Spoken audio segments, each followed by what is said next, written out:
उद्यापित है माँ खंडुराई मकर मेला।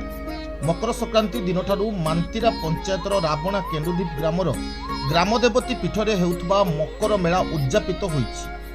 3 दिन धरी एही मकर मेला अनुष्ठित होइथिला। माँ को नीतिकांति रीतिनीति अनुଯାयी होइथिला। प्रथमे कलश शोभायात्रा उभय ग्राम परिभ्रमण करिथिला। कलश शोभायात्रा रे अनेक महिला सामिल होइथिले। परे परे गोपूजा, भूमि पूजा, सूर्य पूजा, पांचकर्म, वास्तु शोधन, अधिवास तापरे माँ को होमयज्ञ आरंभ होइथिला। नाम संकीर्तन, हुलहुली, हरिबोल ध्वनि रे माँ को पीठ दुलुकिछि।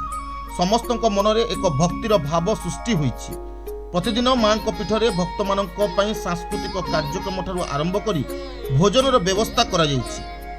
प्रतिदिन शह शह भक्त माँ को आशीष पई निजको सामिल करुछन्ति। शेषरे आज माँ को होमयज्ञर पूर्णाहुति नीति संपन्न करा जाइछि। माँ को मकर मेला रे मंत्री श्री प्रीतिरंजन घड़ाई निजको सामिल करथिले। माँ को बेढ़ा परिक्रमा करने सहित माँ को पीठरे किपरि आहुरी उन्नति करा जिवो से दायित्व निज हाथ को नेबे बोली से कहिसंति। जाजपुर जिला दानगदीरू दिलीप कुमार परिडांक रिपोर्ट, प्रतीक्षा न्यूज।